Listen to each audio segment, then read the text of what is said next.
힐링가족 여러분 안녕하세요. 오랜만에 어제 하루 쉬었잖아요. 그리고 오늘 밤에 올렸더니 영상 올라가자마자 10분 만에 댓글이 200개 이상이 달렸어요. 저 감동받았습니다. 마음속으로 울고 있습니다. 근데 여러분들 댓글 보면 좀 쉬셔야죠. 건강을 위해서. 그러면서 하루 종일 기다렸어요. 이런 걸 봤어요. 아니 그럼 저 어떡하라고 쉬라 그랬다가 하루 종일 기다리시다는데 제가 이제 여러분들께 보니까 딱 걸린 것 같아. 나 이제 여러분들께 딱 걸렸다. 큰일 났다. 제가 얼마 전부터는 힐링가족 여러분 사랑합니다. 이런 말씀드립니다. 얼마 전에 그저 한 3일 동안 쉬고 난 다음에 제가 영상 올렸더니 많은 분들이 기다리시고 걱정을 해주셔서 정말 우리는 비대면 가족 아닙니까? 가족은 다들 대면이에요. 근데 우리는 좀 특이한 조건의 구성의 가족들입니다. 우리는 비대면 가족들이에요. 여러분들 비록 얼굴을 못 뵀지만 그 사랑이라는 그 마음이 확 들더라고요. 그래서 어느 날부터 마지막에 힐링가족 여러분 사랑합니다 하고 말씀을 드리는 것입니다. 감동받았습니다. 고맙습니다. 제가 쉴 수가 없게 되는 상황이 점점 아주 진하게 다가오고 있습니다. 여러분들 댓글 함께합니다. 오늘 올린 영상에 여러분들 댓글입니다. 안녕하세요. 힐링 여행자님. 질문이 있어 댓글 남겨봅니다. 주식시장한 지 1년 좀 넘었고 수익도 괜찮습니다. 우리 가족이 아파트 분양을 받아 약 2년 뒤에 새 집으로 가게 됐는데요. 중도금을 내야 합니다. 주식을 팔고 중도금을 내는 게 좋을까요? 웬만하면 주식을 팔기가 싫은데 어떻게 하는 게 좋을까요? 하셨습니다. 의섭님 안녕하세요. 의섭님의 이 경제 구조를 제가 모릅니다. 정확히는 모르겠지만 그 중도금 대출 안 됩니까? 중도금 대출 된다 그러면 이 부동산 담보 대출이 가장 그 이자가 적잖아요. 싸잖아요. 그게 안 된다면은 주식을 당연히 팔아야죠. 주식을 투자하는 이유가 지금 처음으로 내 집 마련하시는 겁니까? 의섭 씨? 이런 분들은 내 집 마련하기 위해서 주식 투자하는 건데 내 집 마련됐으면 기꺼이 기분 좋게 파시기 바랍니다. 그게 아니고 중도금을 대출 받을 수 있다면 당연히 그렇게 하셔야죠. 대출 이자가 훨씬 싸니까.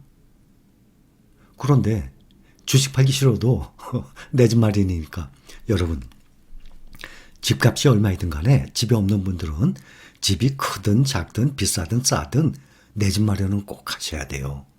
주식이 내가 지금 모으는 과정이 내 집 마련하기 위한 과정인데 주식 팔기가 아깝다고 생각하면 내 집 어떻게 마련해요? 저는 당연히 주식 파는 게 맞다고 생각합니다. 중도금을 구하지 못한다면 말이죠. 그 방법이 없다면 당연히 내가 주식 투자하는 목적이 내 집 마련이거든요. 첫째는 그거예요. 집 없는 분들은 과감히 파세요. 다시 모으기 시작하시면 됩니다. 또 똑같이 또 한 분 있어요. 에이프럴님 안녕하세요. 선생님께서 추천해 주신 ETF 7종, 7종을 부지런히 모으고 있었는데 오늘 거의 팔았습니다. 남편이 빚 때문에 심하게 걱정하고 있어서 내놓았습니다. 잘 하셨어요. 마음이 몹시 아팠지만 평균 20%의 수익이 있어서 그래도 위로받았습니다. 평균 20%.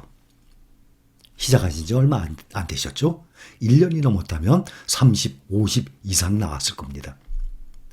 20%면 아마 몇 달 하셨나 봅니다. 1년이 넘었을 수도 있겠지만 우리 힐링가족 모아가는 스타일대로 모았다면 1년이 넘었으면 보통 30에서 50% 이상의 수익을 보셨을 거예요. 근데 수익은 둘째치고 빚을 갚기 위해서 파셨어요? 잘하셨어요. 이렇게 목돈이 필요할 때 매도하는 것입니다. 감사합니다. 이제 또 부지런히 모아야겠어요. 사랑합니다. 하셨습니다. 당연히 잘하신 것입니다. 이제 다시 또 시작하시면 돼요. 빚이 있으면 당연히 갚아야죠. 그분 개인적인 사적인 빚이라면 그분이 그 도와줬을 때 얼마나 좋은 마음으로 도와줬어요. 또 여러분들도 누구 돈 꿔줬을 때 참 그 안타까운 그 소식 듣고 또 빌려달라는 말 듣고 또 마음 약해서 또 도와주고 싶은 마음에 도와줬어요. 그러고서 못 받고 이 마음고생하는 사람들 분명히 계실 겁니다. 친구를 잃으려면은 돈 꿔주라고 그런 말도 있잖아요. 그렇죠? 또 이런 말도 있어요. 가난한 사람은 도시에 살고 돈이 많은 부자가 산속에 사는데 그 같은 도시에 살면서 가난한 사람 집에는 안 갑니다. 그 멀리 있는 돈 많은 부자한테는 자주 쫓아갑니다. 그게 세상의 이치예요. 우리나라뿐만 아니에요. 전 세계 사람이 사는 이치예요. 그렇게 돈을 찾아가요. 어쩔 수 없어요. 세상이 그런 것을. 다라미님, 힐링 여행자님 감사합니다. 29살 소녀 가장인데 어릴 때부터 열심히 모아 1억 6천만 원 모으고 주식 수익 3달 만에 1,200만 원 수익 중입니다. 저 이런 거 보면 기분 너무 좋아.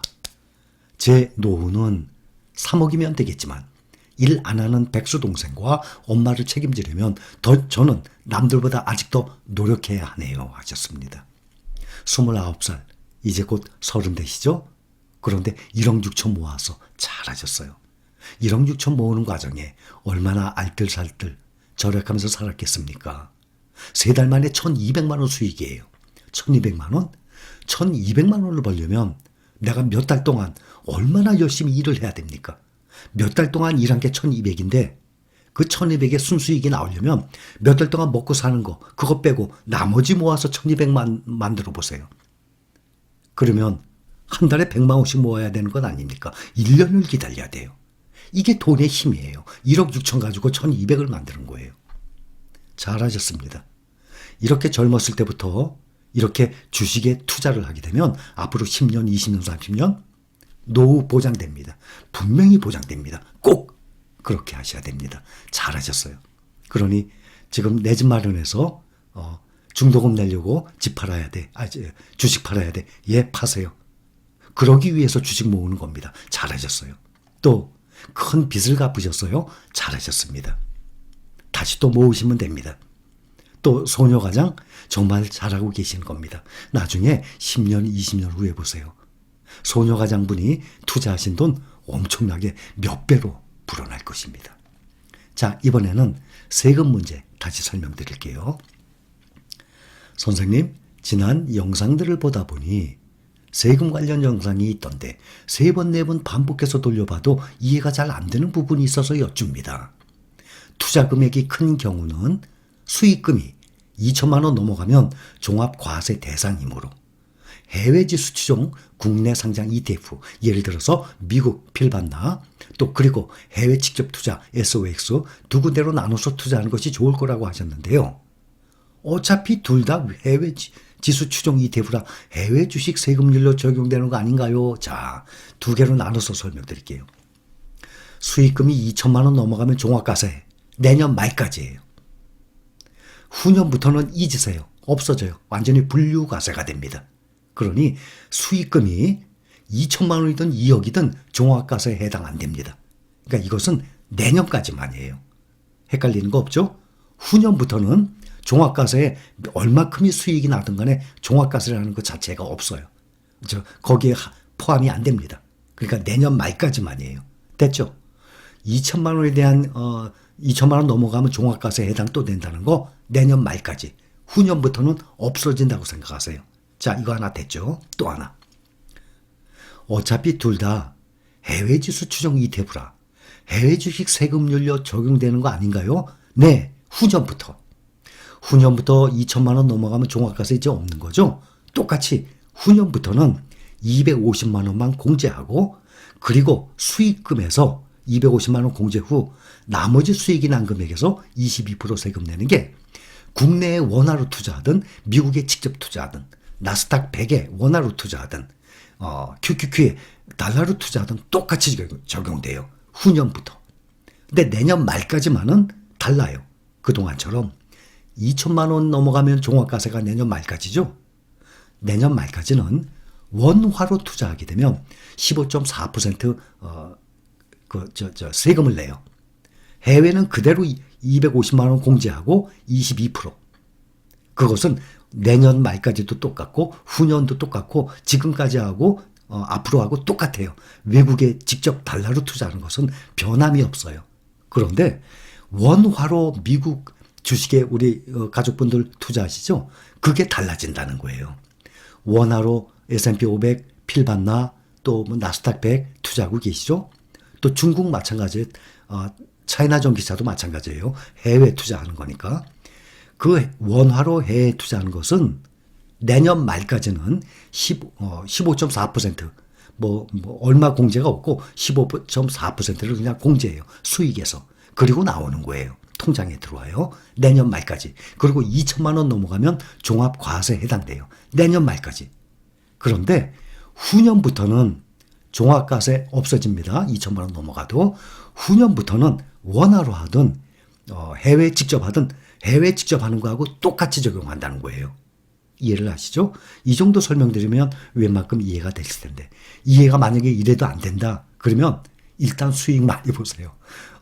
투자해서 돈 많이 버세요. 그 다음에 세금은 2차적인 거예요. 세금이요? 많이 벌면 많이 내면 좋죠. 저는 억대로 내요. 여러분 저 세금 1년에 1억 이상 내면 얼마나 좋아요. 얼마 버는 거예요. 엄청나게 버는 것 아닙니까? 그러니 많이 벌수록 많이 내는 거예요. 그럼 비례적으로. 그러나 부동산에 비하면 훨씬 적어요. 적어도 아주 적어요. 보유세 그런 거 없잖아요. 취득세 없잖아요. 나중에 팔 때만. 내가 아무리 현재 수익이 많아도 가지고 있는 동안 팔지 않으면 세금 하나도 안 내요. 팔 때만 내요. 양도세. 그런데 부동산은 양도세가 엄청나잖아요. 그거에 비하면 주식은 처음에 살 때도 세금 없어, 가지고 있어도 세금 없어, 팔 때만 세금 내는데 그 세금도 부동산보다 훨씬 적게 내요. 그러니 지금 이 설명 이해를 못하면 그냥 무조건 모으세요. 나중에 생활비 쓸 때 그때 세금 이제 조금씩 낸다 생각하시면 간단할 겁니다. 그러니까 뭐든지 미리 걱정 절대 하지 마세요. 금리 올라간다고 걱정하세요? 설명 다 드렸잖아요. 5년 전에도 6년 전에도 미국에서 금리를 9번이나 올렸어요. 9번. 두세 번 올린 게 아니라 9번이나 올렸는데도 5년 동안에 나스닥 3배 올라갔잖아요. 설명 다 드렸죠. 또 필라델피아 반도체 5년 동안 4배 이상 올라갔잖아요. 아무리 금리 올린다 그러면 처음에는 쇼크가 와요. 출렁거려요. 그랬다가 다시 원상태를 잡고 다시 상승을 합니다. 미국 국채금리 이런 거 아무것도 아니에요. 여러분 이런 걱정을 미리 할 이유가 전혀 없습니다. 부지런히 알뜰살뜰 사시면서 절약해서 한 주 한 주 더 사모으세요. 그것이 가장 좋은 방법입니다. 근심 걱정 할 거 하나도 없습니다. 힐링가족 여러분 사랑합니다.